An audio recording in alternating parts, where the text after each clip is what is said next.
শেখ হাসিনা ভালো ছিল।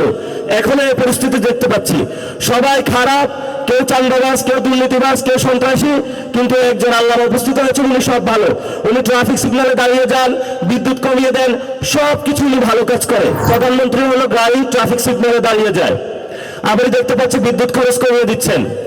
আবার হলো দেখলাম স্বরাষ্ট্রমন্ত্রী হলো অটোরিকশা নিয়ে ব্যস্ত আছেন, কিন্তু একদিকে হলো দর্শন হচ্ছে, আরেকদিকে হলো বিভিন্ন জায়গায় খুন হচ্ছে। তো এটা হলো বিপরীত একটা মুখী প্রতিক্রিয়া। এটা হলো আমরা শেখ হাসিনার সময় দেখেছিলাম।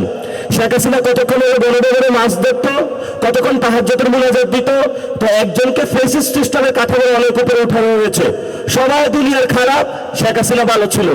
এখন এই পরিস্থিতি দেখতে পাচ্ছি সবাই খারাপ, কেউ চান্দাবাজ, কেউ দুর্নীতিবাজ, কেউ সন্ত্রাসী, কিন্তু একজন আল্লাহ উপস্থিত হয়েছেন, উনি সব ভালো।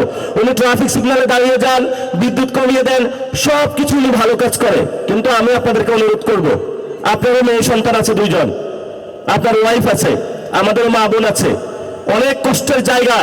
যদি এই গণ অভ্যুত্থানের পরে কোনো বোনদের আমরা দর্শন হতে দেখি, প্লিজ মাপ চাই, বাংলাদেশে দর্শন আপনারা বন্ধ করুন, দ্রুত উদ্যোগ নেন, নাহলে আমরা রাজপথে নারীদের নিয়ে কর্মসূচিতে দিয়ে বাধ্য হবো ইনশাআল্লাহ। লাস্ট কথা যেটা, আমরা এখনো বিচার বুঝে পাই নাই। এই যে যারা শহীদ ফ্যামিলি আছেন, আহত ভাইরা আছেন, তাদেরকে শেখ হাসিনা খুন করেছিল, আবার আওয়ামী লীগের অফিসগুলো খুলে দেওয়া হচ্ছে। এইসব ফাইজলামি আপনারা বাংলাদেশে করবেন না।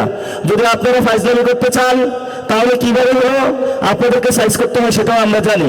এখন আমাদেরকে বেয়াদব বলেন বা যা কিছু তা বলেন, কিন্তু আমরা অধিকারের প্রশ্নে সংস্কার, বিচার এবং বাংলাদেশের আইন শৃঙ্খলা, বাংলাদেশের মানুষের নিরাপত্তা অধিকারের ক্ষেত্রে এক বিন্দু ছাড় দিব না। এটা আমাদের স্ট্রেট ফরওয়ার্ড কথা।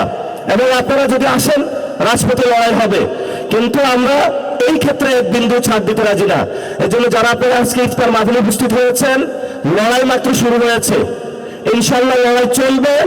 তবে আমরা তাদেরকে একটু সুযোগ দিচ্ছি। এই সুযোগ মানে এটা না যে তাদেরকে আমরা একদম কার্ড দিয়ে দিয়েছি, যা ইচ্ছা বাংলাদেশে বসে করবে আর আমরা এখানে নাই, এমন না। আমরা এখনো বাইচে আছি, আমরা এখনো কোথাও বাইসে যাই নাই। তো এই জন্য যারা এখানে এসেছেন লন্ডন থেকে আর যেখান থেকে, এই কাজগুলো ভাই আপনি দ্রুত করেন। ছোট ভাই হিসেবে আপনার কাছে অনুরোধ করছি, দর্শন বন্ধ করেন, বিচার করেন, রিফর্ম অ্যাসেম্বলি করেন, এরপরে আপনি একটু শান্তিতে কাজ করেন।